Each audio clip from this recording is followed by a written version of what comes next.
ನಮಸ್ಕಾರ ಸ್ನೇಹಿತರೆ, ಕರ್ನಾಟಕ ಮ್ಯಾಟರ್ಸ್ಗೆ ಮತ್ತೊಮ್ಮೆ ಆತ್ಮೀಯ ಸ್ವಾಗತ. ಸ್ನೇಹಿತರೆ, ಅಮೆರಿಕ ಮತ್ತು ಇರಾನ್ ನಡುವಿನ ಯುದ್ಧ ಈಗ ರಣರಂಗದ ಸ್ವರೂಪ ಪಡ್ಕೊಂಡಿದೆ. ಒಂದೆಡೆ ಶಾಂತಿ ಮಾತುಕತೆ ನಡೀತಾ ಇದೆ ಅಂತ ಅಮೆರಿಕ ಹೇಳ್ತಾ ಇದ್ರೆ, ಇತ್ತ ಇರಾನ್ ಮಾತ್ರ ಅಮೆರಿಕದ ವಿರುದ್ಧ ಬರೋಬ್ಬರಿ 10 ಲಕ್ಷ ಸೈನಿಕರ ಪಡೆಯನ್ನೇ ಸಿದ್ಧಪಡಿಸ್ತಾ ಇದೆ. ಹೌದು, ಇರಾನ್ನ ಮೂಲೆ ಮೂಲೆಯಿಂದ ಯುವಕರು ಸೇನೆ ಸೇರಲು ಮುಗಿಬೀಳ್ತಿದ್ದಾರೆ. ಇನ್ನೊಂದು ಕಡೆ ಇರಾನ್ಗೆ ಈಗ ರಷ್ಯಾದಿಂದ ಡೆಡ್ಲಿ ಡ್ರೋನ್ಗಳ ಸಪೋರ್ಟ್ ಕೂಡ ಸಿಗ್ತಾ ಇದೆ.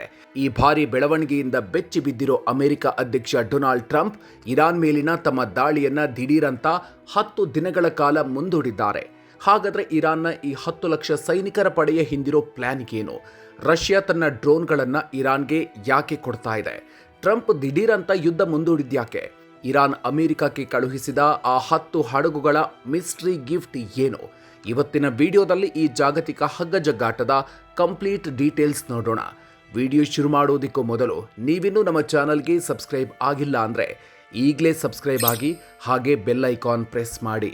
ಸ್ನೇಹಿತರೆ, ಅಮೆರಿಕದ ಮಿಲಿಟರಿ ಪಡೆಗಳು ಇರಾನ್ ಗಡಿಯತ್ತ ಧಾವಿಸ್ತಾ ಇದೆ ಅನ್ನೋ ಸುದ್ದಿ ಹೊರಬೀಳ್ತಾ ಇದ್ದಂತೆ ಇರಾನ್ ಕೂಡ ತನ್ನ ರಕ್ಷಣೆಗೆ ಬೃಹತ್ ಪಡೆಯನ್ನೇ ಸಿದ್ಧಪಡಿಸ್ತಾ ಇದೆ. ಇರಾನ್ನ ರೆವಲ್ಯೂಷನರಿ ಗಾರ್ಡ್ಸ್ ಮತ್ತು ಬಾಸಿಸ್ ಪಡೆಗಳ ನೇತೃತ್ವದಲ್ಲಿ ಈ ಸೈನಿಕರ ತಂಡ ಸಜ್ಜಾಗ್ತಾ ಇದೆ. ಅಮೆರಿಕವನ್ನು ಎದುರಿಸಲು ಬರೋಬ್ಬರಿ 1 ಮಿಲಿಯನ್ ಅಂದರೆ 10 ಲಕ್ಷಕ್ಕೂ ಹೆಚ್ಚು ಯುವಕರನ್ನ ಒಳಗೊಂಡ ಗ್ರೌಂಡ್ ಫೋರ್ಸ್ ಅಂದರೆ ಭೂಸೇನೆಯನ್ನ ಸಜ್ಜುಗೊಳಿಸಲಾಗ್ತಾ ಇದೆ. ಒಂದು ವೇಳೆ ಅಮೆರಿಕದ ಸೈನಿಕರು ನಮ್ಮ ನೆಲದ ಮೇಲೆ ಕಾಲಿಟ್ರೆ ಅವರಿಗೆ ಇಲ್ಲಿ ಐತಿಹಾಸಿಕ ನರಕವನ್ನೇ ತೋರಿಸ್ತೀವಿ ಅಂತ ಇರಾನ್ ಯುವಕರು ಗುಡುಕ್ತಿದ್ದಾರೆ.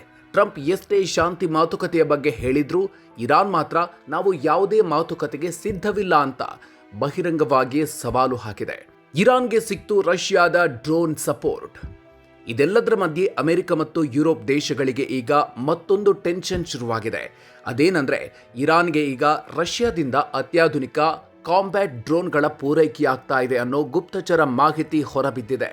ನೆನಪಿರ್ಲಿ ಸ್ನೇಹಿತರೆ, ಉಕ್ರೇನ್ ಯುದ್ಧ ಶುರುವಾದಾಗ ರಷ್ಯಾಗೆ ಇರಾನ್ ತನ್ನ ಶಾಹಿದ್ ಡ್ರೋನ್ಗಳನ್ನು ಕೊಟ್ಟು ಸಹಾಯ ಮಾಡಿತ್ತು. ಈಗ ಅದೇ ಡ್ರೋನ್ಗಳನ್ನು ರಷ್ಯಾ ಮತ್ತಷ್ಟು ಅಡ್ವಾನ್ಸ್ ಆಗಿ ಡೆವಲಪ್ ಮಾಡಿ ಇರಾನ್ಗೆ ವಾಪಸ್ ಗಿಫ್ಟ್ ಕೊಡ್ತಿದೆ. ಕೇವಲ ಡ್ರೋನ್ಗಳು ಮಾತ್ರವಲ್ಲ, ಅಮೆರಿಕದ ಸೇನಾ ನೆಲೆಗಳ ಸ್ಯಾಟಲೈಟ್ ಮಾಹಿತಿಯನ್ನು ಕೂಡ ರಷ್ಯಾ ಇರಾನ್ಗೆ ರವಾನಿಸ್ತಾ ಇದೆ. ಇದು ಟ್ರಂಪ್ಗೆ ಅಕ್ಷರಶಃ ನುಂಗಲಾರದ ತುತ್ತಾಗಿ ಪರಿಣಮಿಸಿದೆ. ಖಾಲಿಯಾಗ್ತಿವೆ ಅಮೆರಿಕದ ಆಯುಧಗಳು. ಹೌದು, ನೀವು ಕೇಳ್ತಾ ಇರೋದು ನಿಜ. ಯುದ್ಧ ಶುರುವಾಗಿ ಕೇವಲ 16 ದಿನಗಳಲ್ಲೇ ಅಮೆರಿಕ ಮತ್ತು ಅದರ ಮಿತ್ರ ರಾಷ್ಟ್ರ ಇಸ್ರೇಲ್ ಬರೋಬ್ಬರಿ 11,000 ಸ್ಫೋಟಕಗಳನ್ನು ಬಳಸಿದೆ. ಇದರ ಒಟ್ಟು ಮೌಲ್ಯ ಸುಮಾರು $26 ಬಿಲಿಯನ್, ಅಂದರೆ 2.5 ಲಕ್ಷ ಕೋಟಿ ರೂಪಾಯಿ. ಇದು ಅಮೆರಿಕದ ಆರ್ಥಿಕತೆಗೂ ಭಾರಿ ಹೊಡೆತ ಕೊಡ್ತಿದೆ.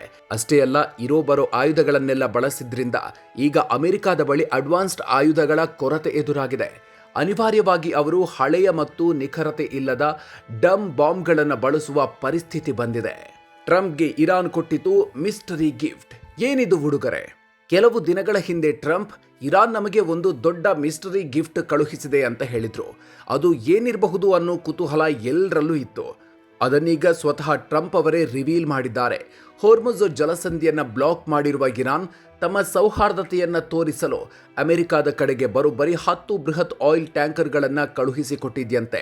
ನಾವೇನು ಸುಮ್ಮನೆ ಬಡಾಯಿ ಕೊಚ್ಚಿಕೊಳ್ತಿಲ್ಲ, ನಮ್ಮ ಪವರ್ ಏನು ಅಂತ ತೋರಿಸೋಕೆ ಈ 10 ಹಡಗುಗಳನ್ನು ಬಿಟ್ಟಿದ್ದೀವಿ ಅಂತ ಇರಾನ್ ಹೇಳಿದೆ. 10 ದಿನ ಯುದ್ಧ ಮುಂದೂಡಿದ ಟ್ರಂಪ್, ಬೆಚ್ಚಿ ಬಿದ್ರ ಅಮೆರಿಕ ಅಧ್ಯಕ್ಷ. ಇರಾನ್ನ ಈ ಎಲ್ಲ ತಯಾರಿಗಳನ್ನು ನೋಡಿ ಟ್ರಂಪ್ ದಿಢೀರಂತ ತಮ್ಮ ನಿರ್ಧಾರ ಬದಲಿಸಿದ್ದಾರೆ.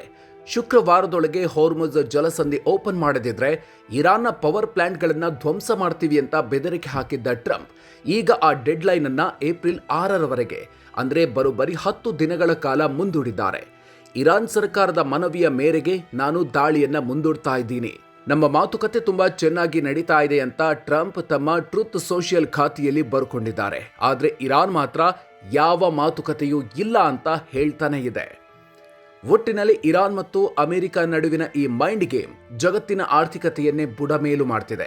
ಯುದ್ಧ ನಿಲ್ಲುತ್ತೆ ಅಂತ ಖುಷಿಯಾಗಿ ಏರಿಕೆ ಕಂಡಿದ್ದ ಅಮೆರಿಕದ ಷೇರುಪೇಟೆ ಈಗ ದಿಢೀರಂತ ಪಾತಾಳಕ್ಕೆ ಕುಸಿತ ಕಂಡಿದೆ.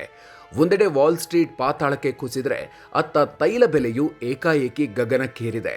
ಸ್ನೇಹಿತರೆ, 10 ಲಕ್ಷ ಸೈನಿಕರು ಮತ್ತು ರಷ್ಯಾದ ಡ್ರೋನ್ಗಳ ಬೆಂಬಲ ಇರುವ ಇರಾನ್ ಅನ್ನ ಅಮೆರಿಕ ಸುಲಭವಾಗಿ ಮಣಿಸೋದಿಕ್ಕೆ ಸಾಧ್ಯವಾ?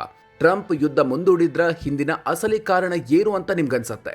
ನಿಮ್ಮ ಅನಿಸಿಕೆಯನ್ನ ಕಾಮೆಂಟ್ ಬಾಕ್ಸ್ನಲ್ಲಿ ತಪ್ಪದೇ ತಿಳಿಸಿ. ಈ ವಿಡಿಯೋ ಇಷ್ಟ ಆಗಿದ್ರೆ ಲೈಕ್ ಮಾಡಿ, ಪ್ರತಿಯೊಬ್ಬರಿಗೂ ತಲುಪುವಂತೆ ಶೇರ್ ಮಾಡಿ. ಮುಂದಿನ ವಿಡಿಯೋದಲ್ಲಿ ಮತ್ತೊಂದು ಇಂಟ್ರೆಸ್ಟಿಂಗ್ ಮಾಹಿತಿಯ ಜೊತೆಗೆ ಮತ್ತೆ ಸಿಗೋಣ. ಅಲ್ಲಿವರೆಗೂ ನಮಸ್ಕಾರ.